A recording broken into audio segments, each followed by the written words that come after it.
Welcome back to another month of Zero Context Patreon comments. It's been a while since I was able to do one of these, but in my defense, a lot has happened to me. I had fully intended to do one in January, but halfway through the month we managed to sell the house and had to move, so I'm jumping into the end of The Future of Our Past here before launching into Iron Knight. Following that was book 2 of the Remember It trilogy with Don't Forget to Remember Me. I rounded out the month by starting a new series Up in the Air with the first book In Flight. But she still doesn't tell him that she has to move to goddamn Paris because, again, their relationship revolves around sex and has nothing else keeping them together. Speaking of stalkers, what's new with Liza? Ah yes, the plot device that was only brought up to be a mild inconvenience and then who hasn't been mentioned since then. 3 years have passed.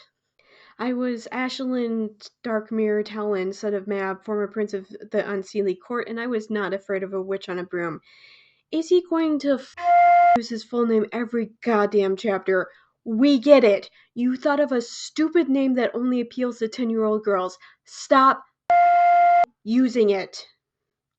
Nothing continues to happen for an entire goddamn page before a troll decides to show up. But like everything else, the troll was merely an inconvenience. It was dispatched in less than half a page. But after the troll is dealt with, Ash goes back to whining about being followed. Surprise! The troll wasn't dead after all, which makes me happy that he wasn't dealt with so quickly, but at the same time, all of their other problems were resolved in as much time. Why shouldn't the troll be one of them? This time it takes them a full page to defeat it.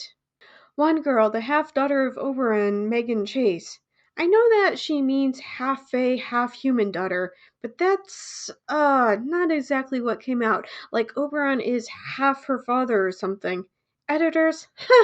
Who are they? How long we floated down the river, I didn't know. Again, literally nothing is happening here. The author could have cut this. It should have been cut by an editor. But no, we have to have page after page of nothing happening.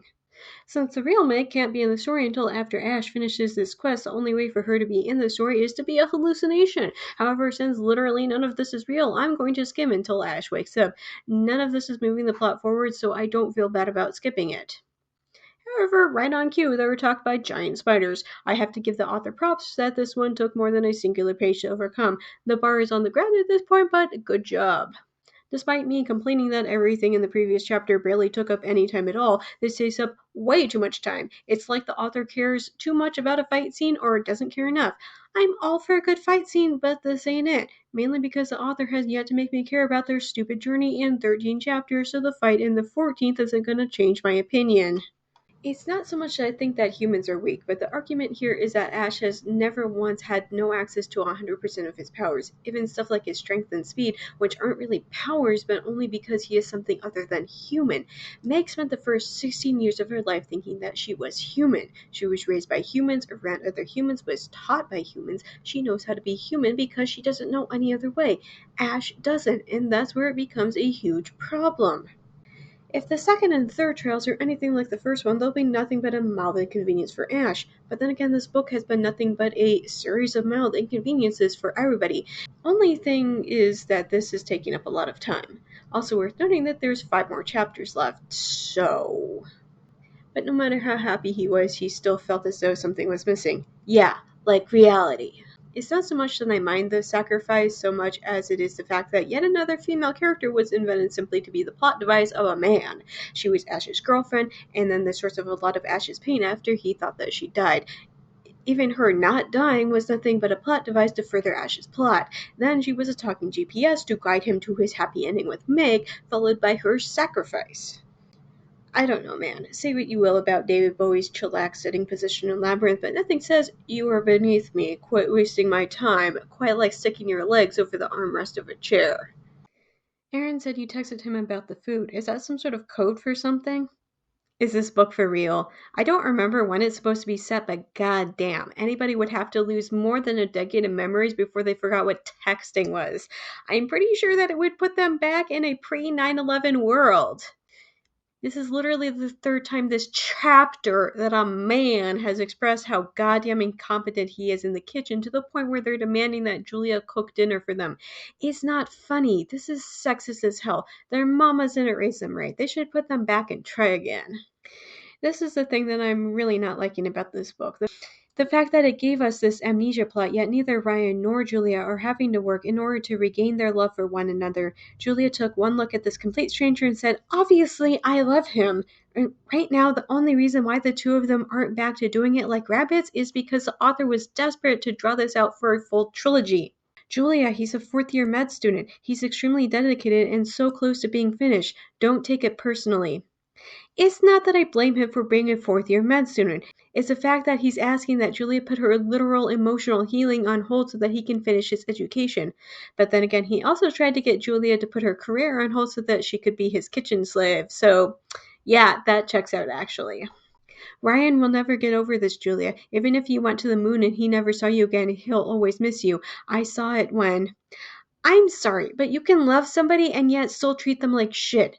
Listen to that again. You can still love somebody yet still treat them like shit. After they finish, Ryan asks if she would have seriously left and expresses how upset that the entire thing would have made him.